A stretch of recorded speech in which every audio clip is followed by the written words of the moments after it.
몸은 기억한다. 상처의 기억이 몸속에 가슴이 무너질 듯 아픈 감정에 면역계와 신체 질환에 새겨진다. 이렇듯 몸과 마음의 소통이 감정 조절에 영향을 미친다면 치유의 의미는 대대적으로 바뀌어야 한다.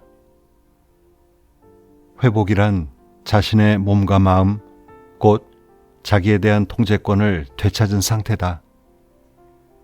다시 말해서 과부하에 걸리거나 분노나 수치심, 좌절감 없이도 자기가 느끼는 바를 자유롭게 느낀다는 뜻이다.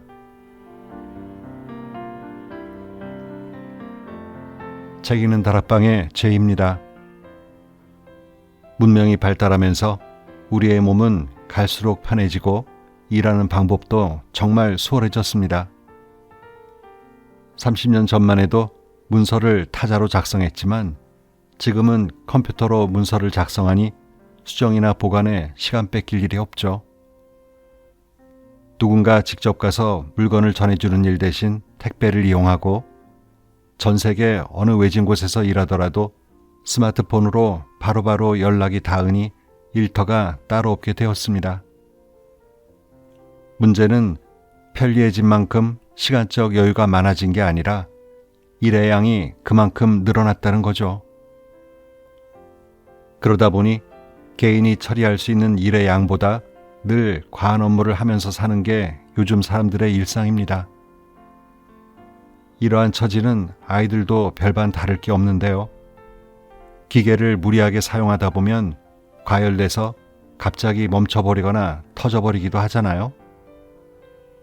사람도 머리와 몸을 쉬지 못하는 상태가 지속되다 보면 스트레스를 감당할 수 있는 선을 넘게 되고 이러한 과부하가 계속 진행되면 어떠한 형태로든 정상적인 기능을 못하게 되기가 쉽습니다. 그런데 문제는 반복되는 일상 속에서 자기 자신이 지금 과부하 상태인지 어떤지에 대해 잘 모르고 산다는 건데요. 오늘은 과부하란 무엇인지, 그리고 어떻게 하면 과부하를 조절하면서 살 수 있는지 과부하 시대란 책을 가지고 함께 생각해보는 시간을 가져볼까 합니다. 더 퀘스트에서 편했고요. 저자는 로라판 더누트 립스키입니다. 30년간 전쟁, 병원, 교도소, 학교, 기업, 학대 피해자 그룹 등 전 세계 곳곳의 현장에서 심리 자문을 해오며 마음의 상처를 연구해온 트라우마의 최고 권위자라고 합니다. 그에 따르면 상실, 이별, 참사와 총격 사건, 성폭력, 과중한 업무, 원수보다 힘든 가족관계 등 어떠한 아픔 속에서 살든 이 상태를 계속할 것인지 멈출 것인지 무엇을 해야 실제로 도움이 될지 선택할 능력은 우리 안에 분명히 있다고 말합니다. 저자는 서문에서 과부하를 벗어나는 팁 하나를 먼저 제시해 줍니다. 오랜 세월 최전선에서 트라우마, 즉 정신적 충격으로 인해 발생하는 정신건강질환에 대해 연구하고 강의하는 동안 다양한 업무 현장에 있는 사람들로부터 형태는 조금씩 달라도 결국 같은 질문을 받았다. 그들이 던지는 질문은 하나였다. 이제 전 어떻게 해야 하나요? 대답은 뭐든 일단 하라이다. 그리고 무엇을 하든 그 행동은 작을수록 좋을 때가 많다. 안 그래도 버거운 일상에 새로운 뭔가를 얹어주려는 것이 아니다. 단지 우리에게 선택의 여지가 있음을 일깨워주고 싶다. 그럼 좀 더 자세한 내용을 살펴보기 위해 책 속으로 함께 들어가 보실까요?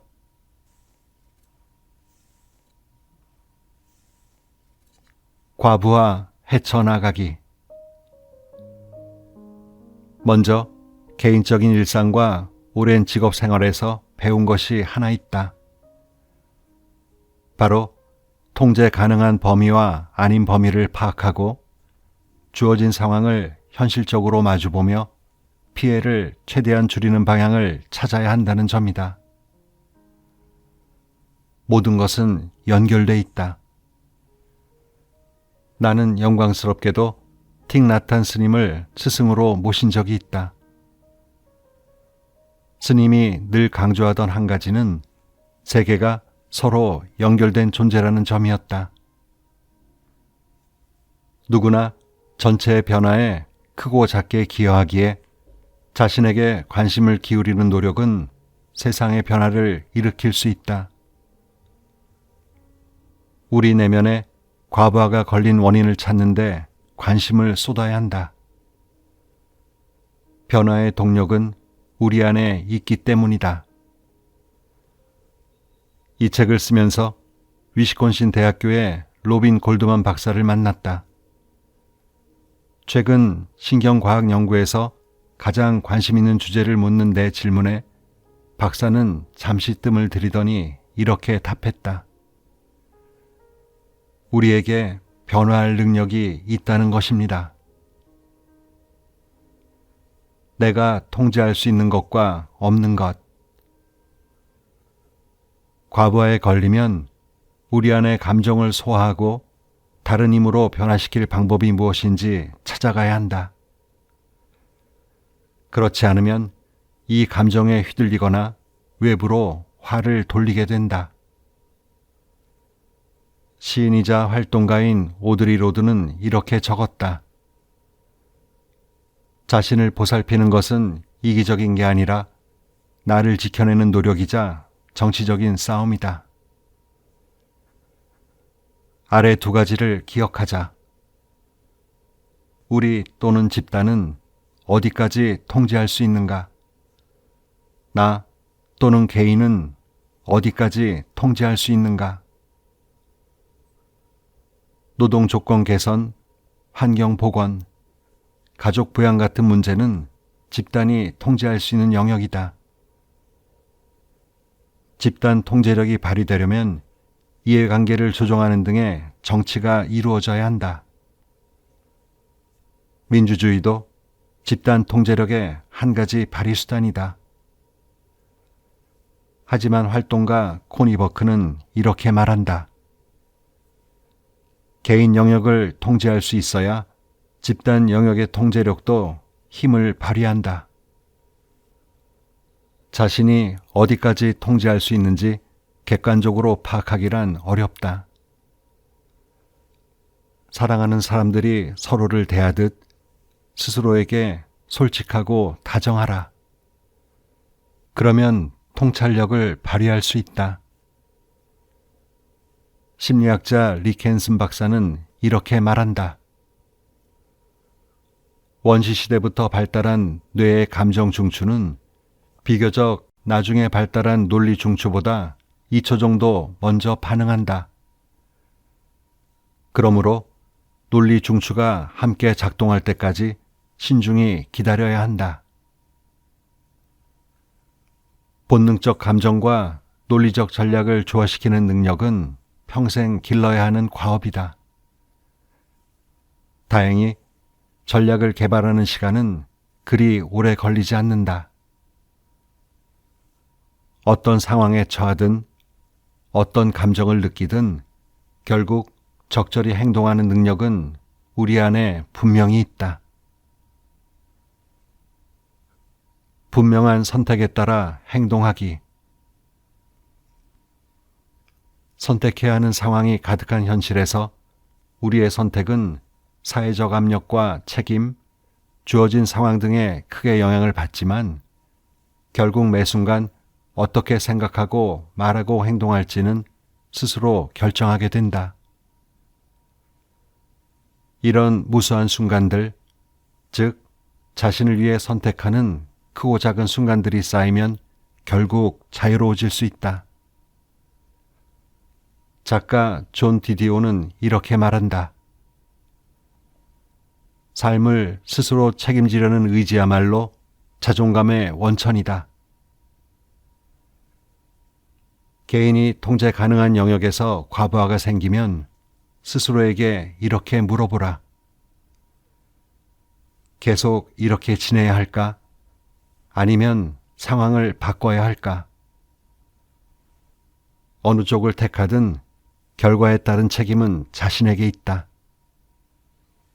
이 상황에서 피해를 줄이려면 어떻게 해야 할까?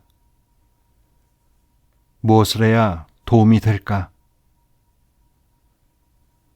손 쓸 수 없는 일보다는 자신이 할 수 있는 일에 집중하는 편이 효과적이면서도 위험을 지킬 수 있다. 나는 지금 어떤 상태일까? 스스로 알기 어렵다. 과부하는 개인마다 무수히 다양한 양상으로 나타난다. 2015년에 포브스가 실시한 설문조사에 따르면 약 3,000명 가운데 14%가 만성 과부하에 걸렸다. 2017년 세계보건기구에 따르면 세계적으로 우울증은 질병과 장애의 주된 원인이다. 과부하는 일찍부터 시작된다. 특히 청소년기 학생들 사이에 널리 퍼져 있는 것으로 보인다. 나는 스트레스가 심하다고 불평하는 학생들을 많이 접했다. 안타깝게도 이런 현실을 입증하는 연구가 있다. 2017년에 저널리스트 부누아 드니제트 루이스는 왜 미국의 청소년들이 갈수록 심각한 불안에 시달리는가 라는 기사에서 이렇게 밝힌다. 지난 10년간 자살 시도로 병원에 입원한 청소년이 2배 증가했다. 자살 시도는 매년 가을 학기가 시작된 직후에 가장 많았다. 미국 대학 보건협회에서 학생들을 대상으로 실시한 연례조사에서는 이전 학년에 과도하게 불안을 느낀다고 답한 대학생이 2011년에 50%에서 2016년에 62%로 크게 증가했다. 직장도 사정이 다르지 않다. 한 번은 한 기업에서 업무 과부하를 다루는 집단 상담을 의뢰받았다. 직원들이 둘러앉은 자리에서 젊은 남자가 눈물을 흘린 모습을 본 기억이 잊히지 않는다. 그는 간신히 입을 열고 말했다. 이 일을 하다 보면 매일 내 안의 일부를 죽여야 해요. 하루도 빠짐없이 말이죠. 개인의 과부하 문제는 원인이 무엇이든 간에 스스로 과부하에 걸린 사실을 알아채기도 어렵고 알아챈다 해도 금세 잊기 쉽다. 본인이 과부하에 걸렸다고 명확히 인지한다면 이야기가 달라지겠지만 사실 대다수 사람들은 그렇지 못하다. 과부하는 연속적이라 심각한 과부하 상태, 과부하가 지나간 후 재정비하고 다시 시작하는 상태, 몇 년 동안 꾸역꾸역 버티는 상태까지 다양하다. 혹은 일상에서 본인의 상태가 얼마나 심각한지 갑자기 깨달을 수도 있다. 내 동료는 어린 자식한테서 엄마 얼굴이 왜 그래요? 라는 질문을 받고서야 내면에 허우적대는 상태가 겉으로 드러나고 있음을 깨달았다고 한다. 해결책. 내 안에 쌓인 것들 분해하고 회복하기. 한 가지 확실한 점은 내면에 쌓인 것을 제대로 소화하지 못하면 결국 골마 터진다는 사실이다. 비록 마음속에서 벌어지는 일이라도 자신이 어디까지 통제할 수 있는지에 주목해야 한다. 이는 외부 문제와 이 문제를 처리하는 내적 능력, 그 결과인 말과 행동 사이에 예리한 칼 위에서 춤을 추는 것과 같다. 소화는 2가지 과정을 거친다. 이화작용과 동화작용이다. 이화작용은 분해하는 단계다. 동화작용은 회복하고 성장하기 위한 필수 영양분을 축적하는 과정이다. 우리를 약하게 만드는 경험에서 받은 신체적, 정신적 영향을 분해해서 우리를 강하게 만드는 근육으로 키운다. 자기 중심이 서고 신경계가 적절히 조율되며 내 안의 흐름이 원활해지도록 말이다. 평정심과 항상성은 경험을 소화했을 때만 유지된다. 일상에서 비워내기. 경험을 소화하는 내적 능력이 외부 상황에 압도당하면 생리적으로 신경계에서 포화 상태가 된다. 이 상태에서 벗어나 다시 균형을 유지하려면 내적 능력을 의식할 뿐 아니라 자신의 외부 상황을 계속 의식적으로 대처해야 한다. 나와 동료들의 경험, 내가 진행한 연구, 틱 나탄 스님 같은 현자들과의 만남에서 깨달은 점이 있다. 문제에 노출된 경험을 돌아보고 자신만의 방식으로 소화할 때 가장 효과적이라는 점이다. 비관적인 인생관과 일상의 의무를 다하는 태도는 동시에 성립할 수 있다. 아무리 거창하고 추상적인 생각도 어떤 순간에는 지독히 괴로운 일상으로만 이해할 수 있다. 일상의 연습은 내면의 문제들과 사회적인 의무 사이를 끊임없이 오가는 일이다. 일본 다이토쿠사의 주지스님이었던 오다 세쇼는 이렇게 말한다. 선에는 두 가지만 있다. 가만히 앉아 있는 것과 빗자루로 정원을 쓰는 일이다. 정원의 크기는 중요하지 않다. 물론 실제로 앉아 있어야 하는 것은 아니지만 규칙적으로 사색에 몰입하는 연습을 과소평가해서는 안 된다. 이 시간은 해를 끼치지 않으면서 가장 온전한 자아를 끌어내는 훈련이 된다. 날마다 이 연습을 하는 이유는 포화 상태에서는 제대로 살아가기 힘들기 때문이다.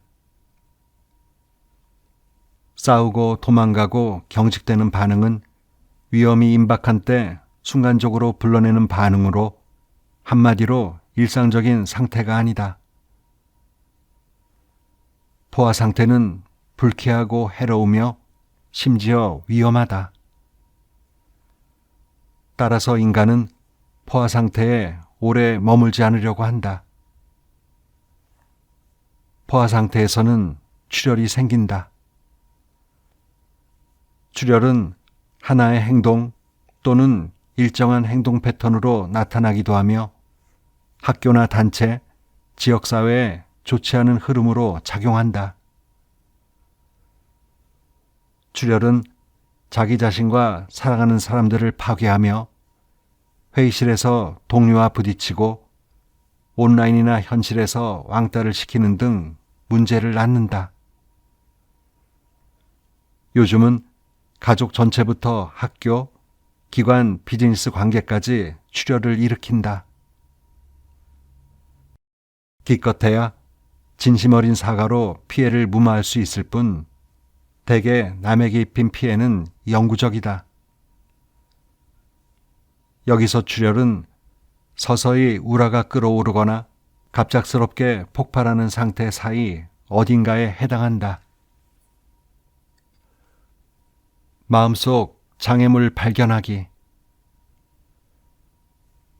과부하를 처리할 방법을 찾는 것도 중요하지만 마음속에도 장애물이 있을 수 있다는 점을 알아야 한다. 나답게 사는 게 뭔지 모르겠고 과부하에 걸리지 않은 상태로 살아본 적이 없다고 생각하면 이 또한 장애물이 된다. 자기가 부족하다는 생각에 빠져서 지금 생활과는 다른 시도를 하지 못하거나 반대로 이 일은 내가 아니면 안 된다는 과도한 책임을 느낄 수도 있다. 어려움을 느끼는 사람은 당신 혼자가 아니다. 운 좋게 건강과 행복, 일과 생활의 균형을 잘 갖춘 선진적인 지역에 산다고 해도 각자가 싸워야 하는 크고 작은 장애물은 존재한다. 작가 잭 콘필드는 우리에게 이렇게 일깨워준다. 인간은 자신의 불행에 지나치게 충실하다. 불행에서 빠져나가려는 변화를 모색하는 순간에도 우리의 마음속엔 긴장, 즉 장애물이 발생할 수 있다는 것이다. 많은 이들이 자기 자신을 마주하는 시간을 견디지 못한다.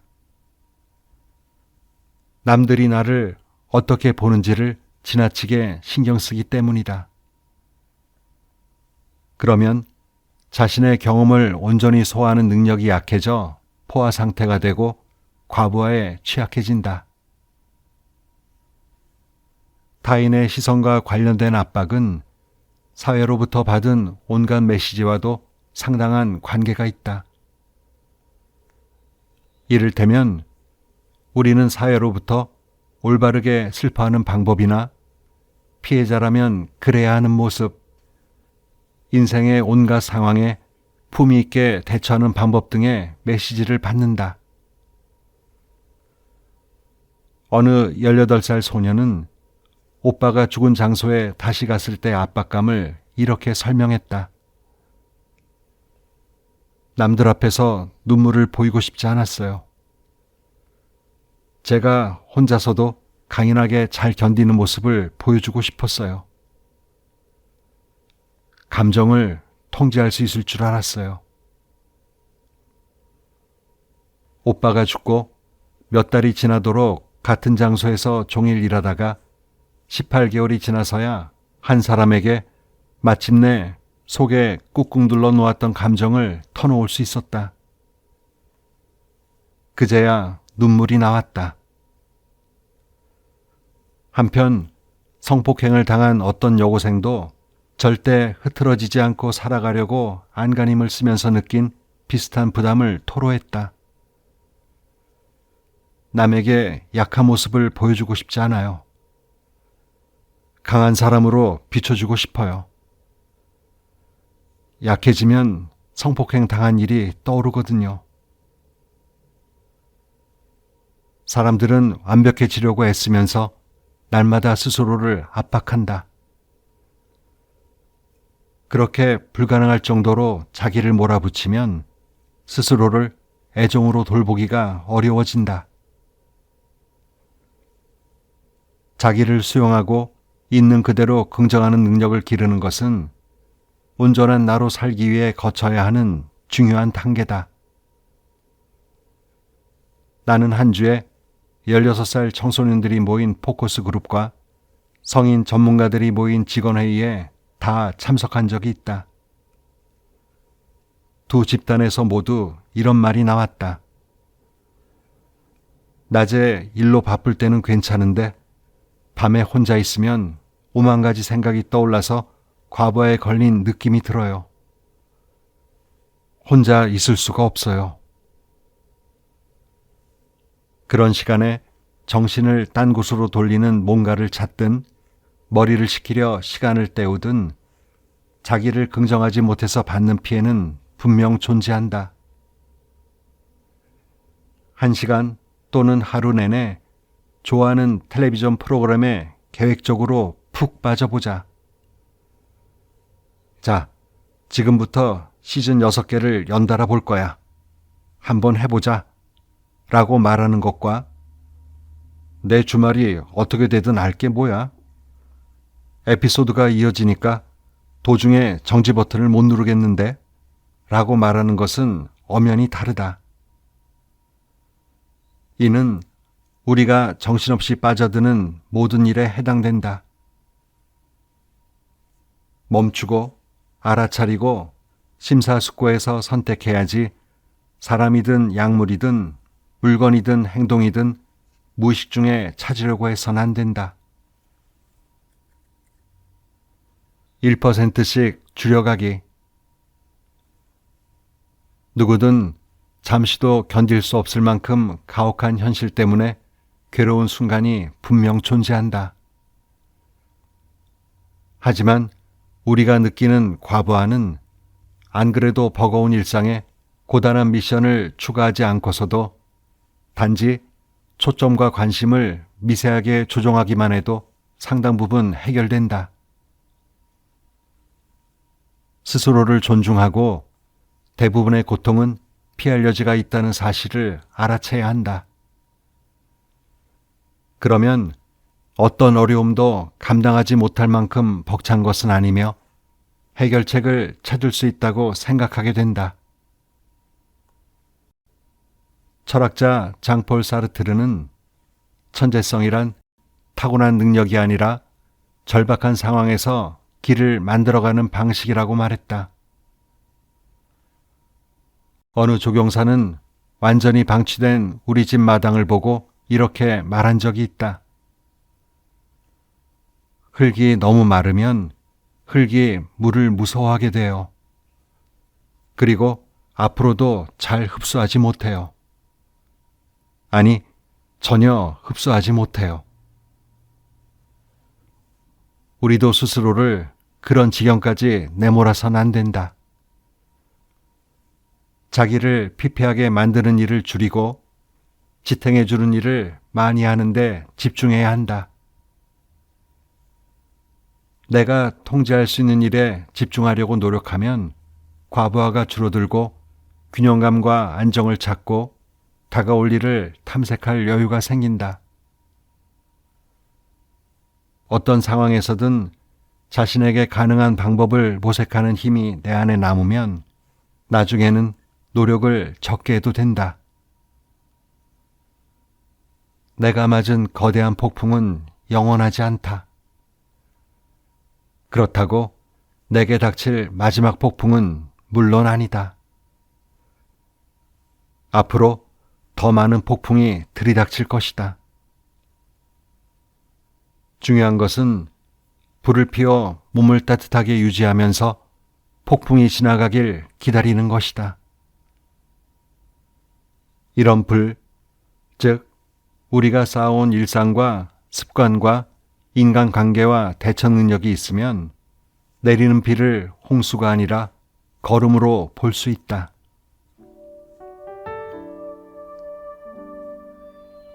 자연, 심리치료보다 싸다. 일에 지치고 사람에 지쳐 제 정신으로 살기가 어려울 정도가 되면 전문가의 도움을 받는 것도 방법이겠지만 나를 오롯이 자연 안에 들여놓고 정화시키는 것도 좋은 방법이라고 생각합니다. 자연이 주는 안식과 위로의 힘은 체험하면 할수록 참 대단한 것 같지 않나요? 이번 감기가 정말 쉽게 떨어지지 않네요. 여러분도 감기 조심하시고 사람 많은 장소에선 마스크 꼭 쓰고 다니시는 게 좋을 것 같습니다. 오늘도 좋은 하루 보내세요.